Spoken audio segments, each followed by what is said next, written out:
in the printing industry. We're happy to have Gerardo Castillo, our good friend from Felicitas Leal in Monterrey. And we have Warren Werbit, the print whisperer himself, who also had a rather fantastic printing operation in Montreal. How are you guys doing today? Very well, thank you. How are you? Very good.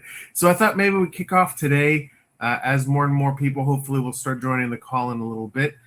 Let's talk a little bit about some of the experiences that you've had, maybe as an owner when it comes to digital embellishment. I know, Gerardo, you were one of the first ones really to jump into this in the Mexican market, and so I'm willing to guess that you've had to take a lot of the lessons learned the hard way yourselves by testing what works, what doesn't work.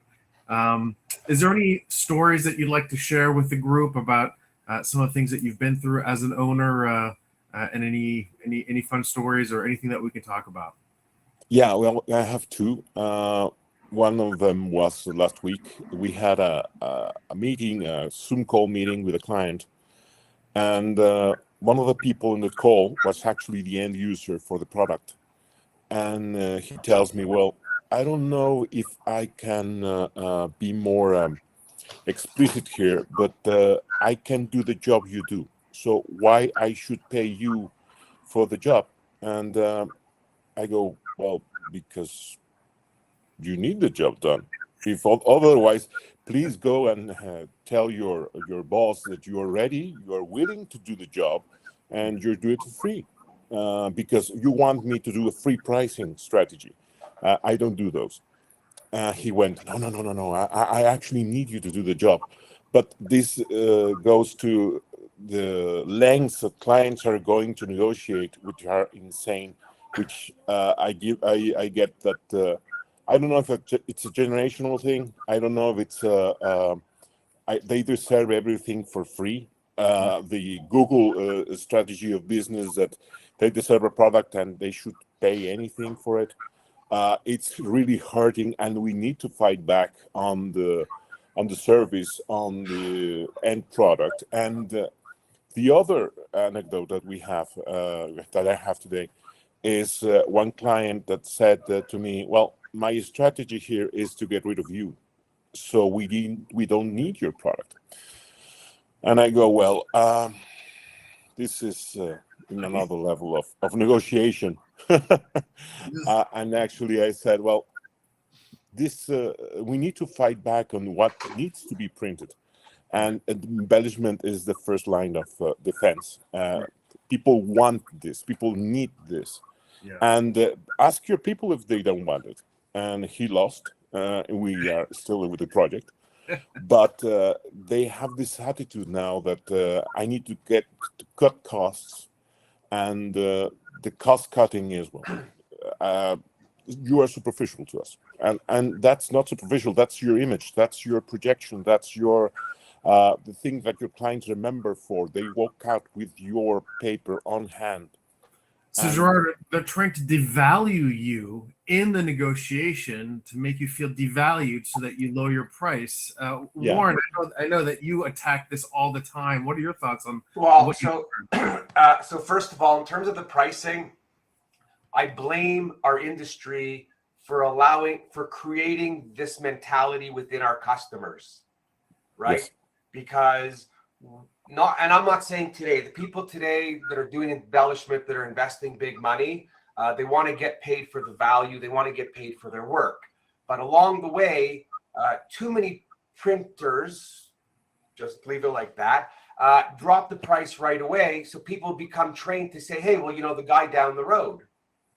So I think when people do that, first of all, you as a printer, and Gerardo, you know what you have. So you're kind of laughing at them when they come to you. And I had a similar situation when I had my KBA, which is not it's an offset embellishment press because it was full UV. But we did reticulation and all that. But I remember with the oversized, we were the only company within 500 miles. And I get a call one day from a guy who wants what he wants. He needs something. And I give him the price and I tell him it's going to be a week Wednesday. And he says to me, your price is ridiculous and your delivery is worse. And I'm laughing. Why? Because I know the 3 other guys out in the other area that have those presses, because we speak. We don't collude, but no one gives it away because we have an area where nobody's at. And I know that they don't deliver, especially to strangers, in a week. Anyways, sure enough, later in the day, the phone calls back, and it's the guy, and he said something like, okay, I'll give you the order for next Wednesday. And I'm like, well, I go, did you strike out in Toronto? I said, now you could have your order in 2 Wednesdays from now, and the price went up 20%. Ooh. You got angry. We didn't do business, but I didn't care to do business. And he got off the phone. He was stuck. I felt like I just won a bit of the battle, right? So that's a good question, guys. Like, is there such thing as, firing a customer? Do you guys Absolutely adhere to the fact that there are good customers and bad customers, and you rather get rid of bad customers than try to appease them? What are your thoughts on that? First of all, let's go. Oh, I want to go back to that other thing about the beating of the price. Okay. I've had people in the past, we do a job, and to me it looks great. To them, it doesn't look great. And they're like, we want a discount. And I'm like, listen, if you can use it with a discount, you can use it without the discount. Because apparently it's not about your brand, it's about the money. So if you don't want the discount, if you don't want to pay full price and you're not happy with the job, I'm going to redo it. You'll get it in another 7 days, but I really just want you to be happy. How about you, Gerardo? What do? They take it because it was a rush to begin with, and there really wasn't that bad an issue. Right. Well, a couple of months ago, we did a project for a nonprofit, and it was a non-budgeting project. It was legal documents for releases on medical stuff. And the guy, the boss of the guy tells me, well, I need a discount because this is a nonprofit. And I go, well, I can certainly do something. Unbeknownst to them, we switched to an inkjet-based printing process. So the cost was lowered 30%. And the pricing that everyone else was giving was a toner-based printing. So it was higher. But the guy didn't trust me. He went to get 2 other printers to quote for him, 40% more. Ultimately, we got the job 10 days late with a 5-day window for 300,000 sheets for print. And I know this guy that just... I wanted to fire him, but he was the head of the project. Yeah. And... I couldn't because he was in a university. But here's the kicker: the guy. I ultimately met the guy. I told him, "Well, you got your the discount isn't necessary because I'm quoting you far less than the competition." He doesn't know why. He doesn't need to know why. I switched technologies. The cost I passed on to them, but. I met him, and he was a non-people's person. He was like Sheldon from the Big Bang Theory. He doesn't know how to talk to people. He doesn't know how to react to situations. So you are negotiating directly with end users that don't know how to react, but they seem like they're on a sketch on how to haggle. And they haggle until they're tired or they're insane. So I go, well, this is on a special occasion.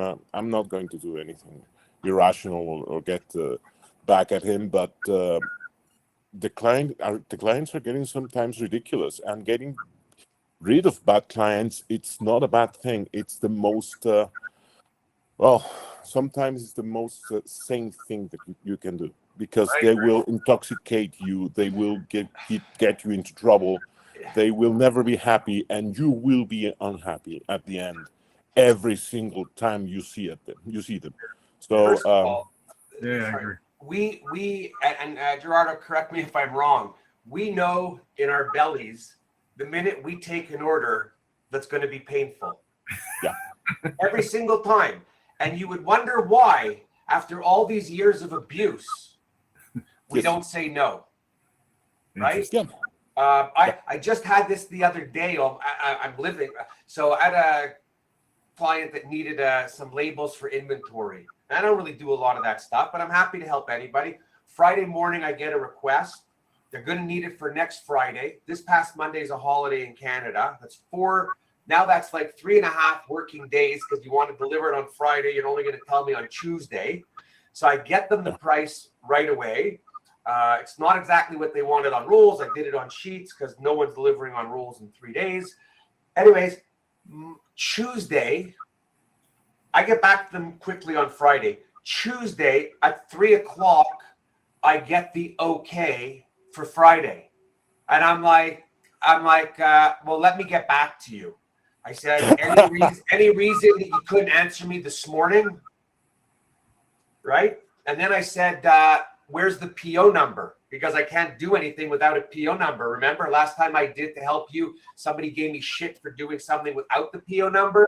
So we're kind of trapped sometimes. You want to do good and get them out of a jam. And when you do, you're screwed. Yeah. Right? You said, is it okay to fire customers? Absolutely fire the customer. You know, the 80-20 rule, 80% of your work comes from 20% of your clients or whatever that thing is. But, you know, if your customer falls into that 20% of grief, you don't need them. Yeah. Well, right? There's two schools of thought on that, right? Depends unless you do what I try to do. And every time the guy or girl pisses me off, it's another $10 1,000 up in price. So if you want to pay me, if you want to pay the abuse price, what I tell people is you can call me what you want, just call me, right? If you want to abuse me, no problem, but you got to call me. You got to pay me for that. Pay me. Yeah. I agree with that. I certainly don't appreciate having, because it's a burnout. It's a creative burnout too. You get to get inspired. You get to get on the right track for the other customers, and these ones they burn you out, and it's painful sometimes. It's have to deal with these people, and you sometimes understand their point of view and try to get on with it. But the insanity and the lengths that they're going through now, that I won't pay you because you don't deserve to be paid.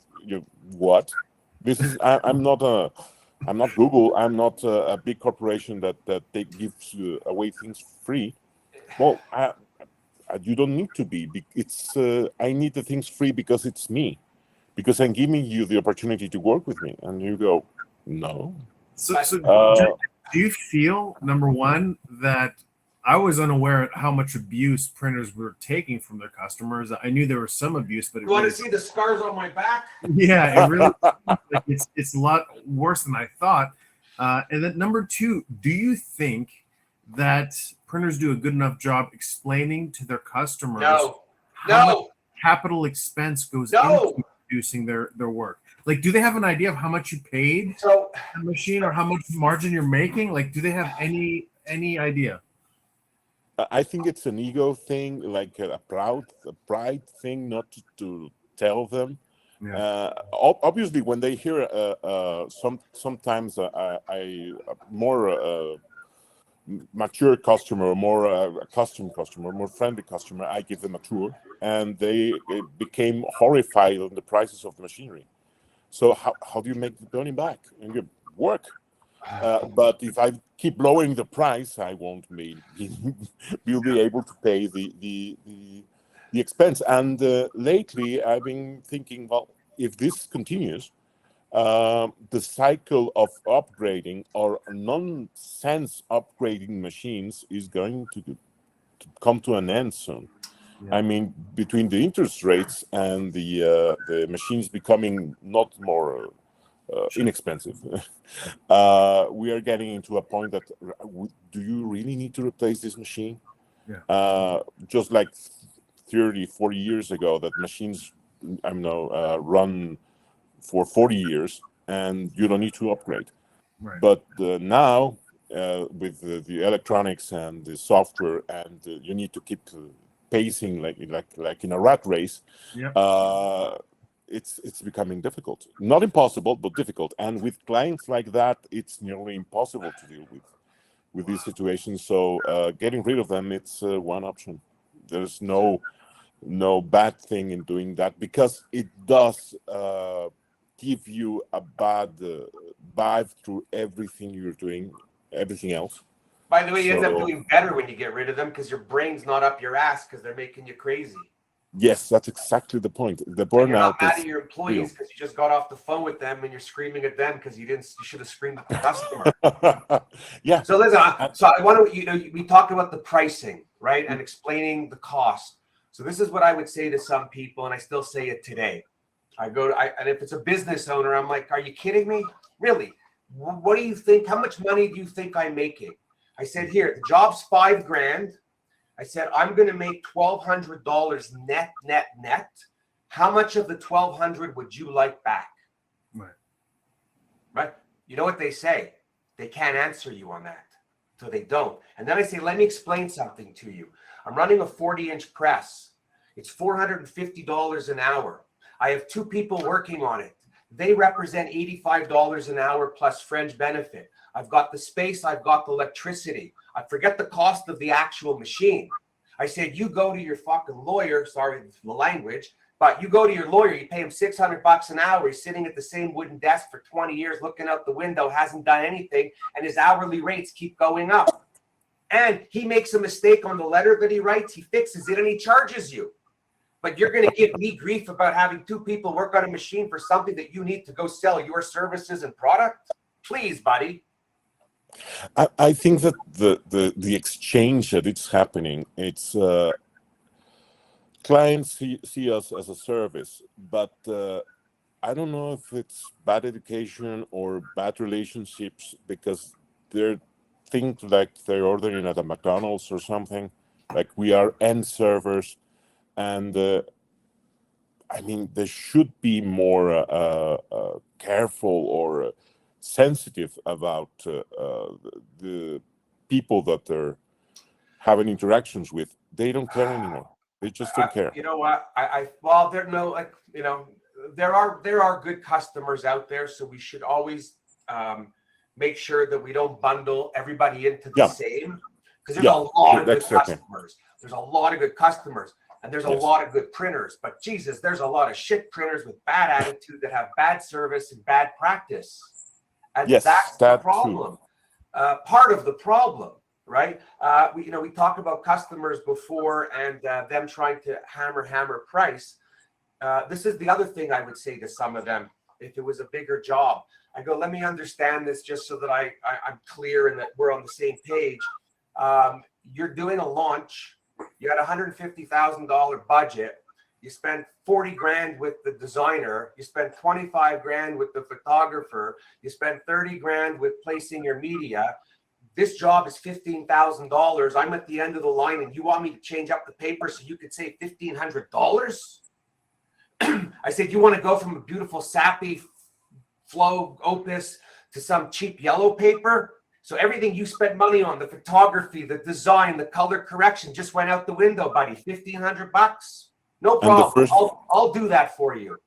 The first impression that they get when they get the invitation is, should I deserve to go to this event? It's cared for, and the paper and everything counts. So I'm not saying that we had nightmarish. I just got the idea that you should do a Halloween version of horror stories from clients. That's a good idea. This is the Halloween podcast. That's a big one. But we survive because of good customers. We're here because of good customers, and good customers are treasured, and we go the extra mile for them. Yeah. But sometimes the rotten apples are because of other printers. You're absolutely right about that, and they expect, or they think they should hammer the printer more because they receive our service. And when we accustom them to 4 seasons service, like service, every time, every single need that they have, they gladly defend you. They gladly pay more. They gladly go the extra mile to be cared for. You be cared for. But sometimes bad customers frustrate everything. But you keep going. Yeah, I know a label guy who, his general delivery is say 10 to 12 working days, and customers call and they want 5 days, and he has extra charges if it's a 7-day rush, 6-day, 5-day, 3-day, whatever. Highest being $1,000. And I said to him, like, I said, oh my God, I said, you can't be doing that. He says, why? There's those that are paying, and those that don't pay don't get it in 5 days. I'm running a business. Yeah, that's correct. I actually, one customer that did that to me and said, I need the lowest price possible. Well, if you want the job with your agents on time, with your times that you're getting the normal price. If you give me 15, 20 days, you're getting the lower price. He got it. Not much lower, though. Not much lower. That's true. But this is the thing. Other printers are going suicidal with their pricing because they need to make the lease payments, they need to make rent, they need to make salary payments, and they go on the offensive. And sometimes, and this is another printer rant, your competition is going to quote, so you quote lower for them to get screwed. So they have done that to me several times. I'm sure. And the customer says, no, I want your service. I don't need the price. I need your service. So that's the differentiator every time. And the thing that we need to fight on is what deserves to be printed. The other day, I got a visit from an insurance agent, and I began to think. No, I'm just kidding. No, thank God, no. We're in Mexico, but we're not that part of Mexico, thankfully. I got a visit from an insurance agent, and I began to fill paperwork. And when I was filling paperwork, data from another customer, and I began to reflect. Well, I know that there is a culture now that you shouldn't print everything, but this is insane. I shouldn't be looking at the other people's diseases on the insurance page when I'm just making an insurance claim on a machine. Right. And it got me thinking, well, the next thing that we need to fight on is what deserves to be printed. And everything deserves to be printed, and everything that deserves to be printed deserves to be embellished too. And that's a fight we need to do. We need to fight on that. Well, you got to print. Well, you need to embellish too. You need to be the best that you can do on the piece you're delivering to your customer. Otherwise, it's just going to trash.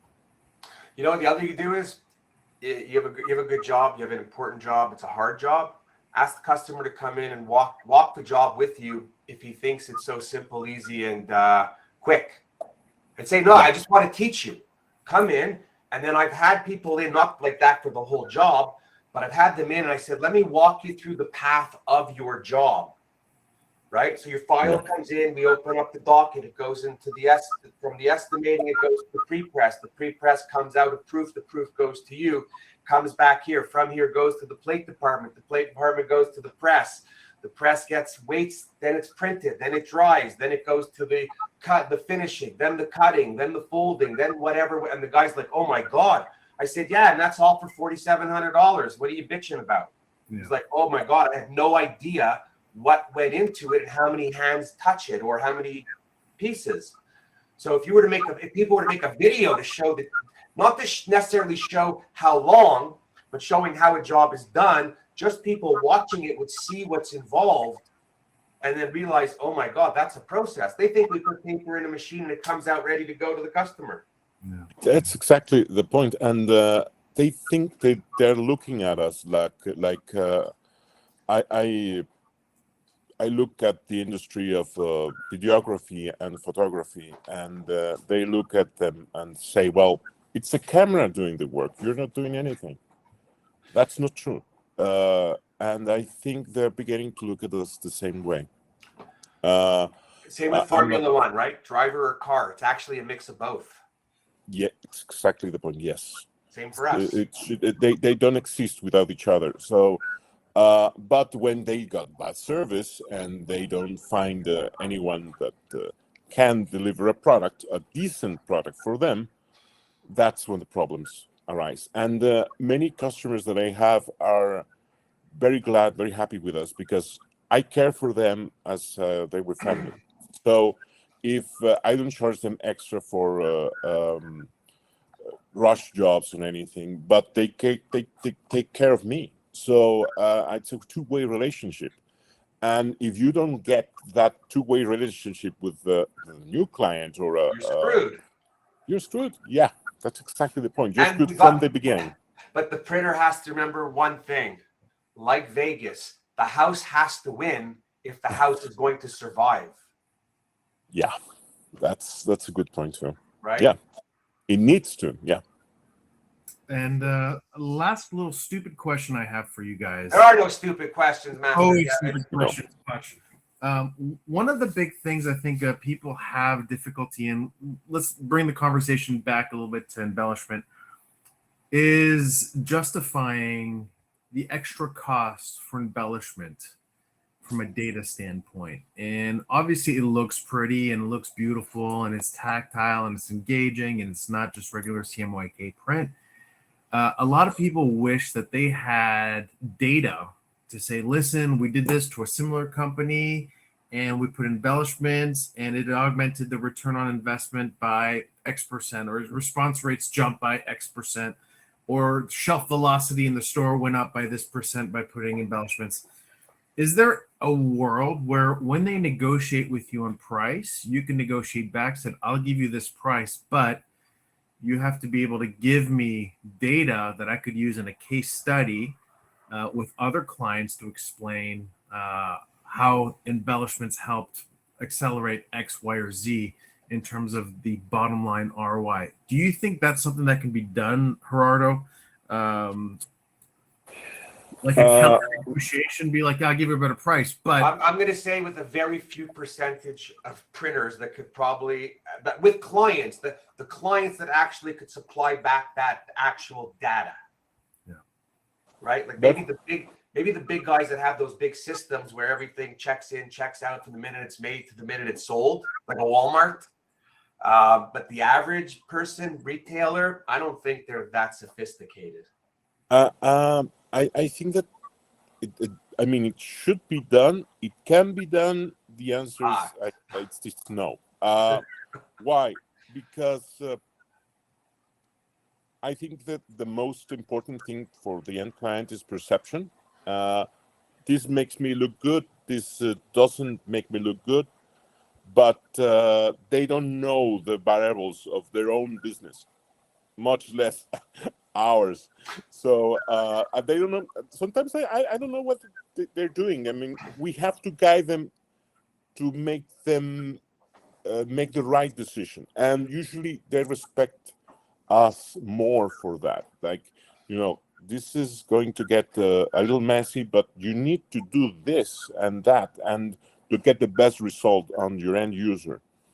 And sometimes they're not caring about the end user. They're caring about the bottom line. So it's a minefield, but they don't have that information. Most end customers don't have that information. They don't know how to produce it. And because they don't know the embellishments exist. So we need to get them the idea that they can do embellishments, that they can do different techniques, that designers need to design for this kind of jobs. But it's going to be a long road. We need to start something, and we need to fight back to just get print and get embellished too.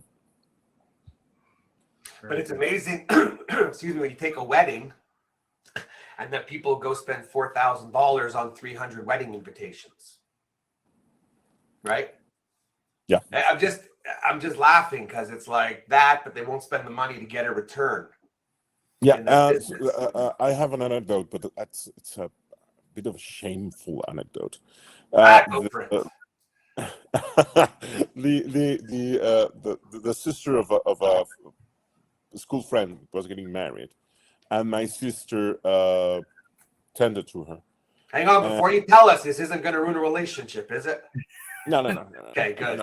And the mom of my friend said, why will we pay you $500 for an invitation? And my sister goes, well, ma'am, you're going to pay $100 per plate on the banquet. You know where that's going to end up? Down the drain. So This is important. This is important. This is a memory you want to keep, and this is your first impression to your guests. event. If you want to get a bad impression, or you don't want people to go ahead, send them. You got it wrong. Nicer the invitation, nicer the gift. That's one a good one too. Yeah. Listen, there's some cultures out there when they have weddings, it's expected that your gift covers your plate. Yeah. So Yes. if you get a cheap photocopy invitation, you think you're getting craft dinner. Yeah. Embellishment, it's filet mignon or lobster, or something. So up the ante. I like it. Yes. Listen, I have the same thing with customers, right? They go out for dinner. They're going to beat you down on the price, but they're okay with a $150 bottle of wine that's going to disappear like that. Right? Yeah. And my sister was right. And the mood changed. The mother of my friend was ashamed because of the comment, and she paid. So that's the end of it. What was her name? No, I'm just kidding. Well, He knows it.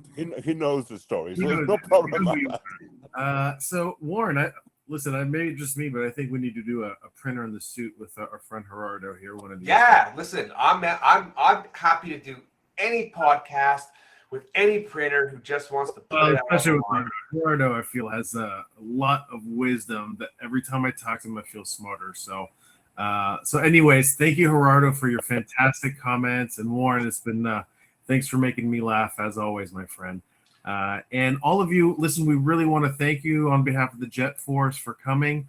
Hopefully you're watching this video. We're going to try to do once a month with the owners. Hopefully we can get more people to come and have these kinds of conversations.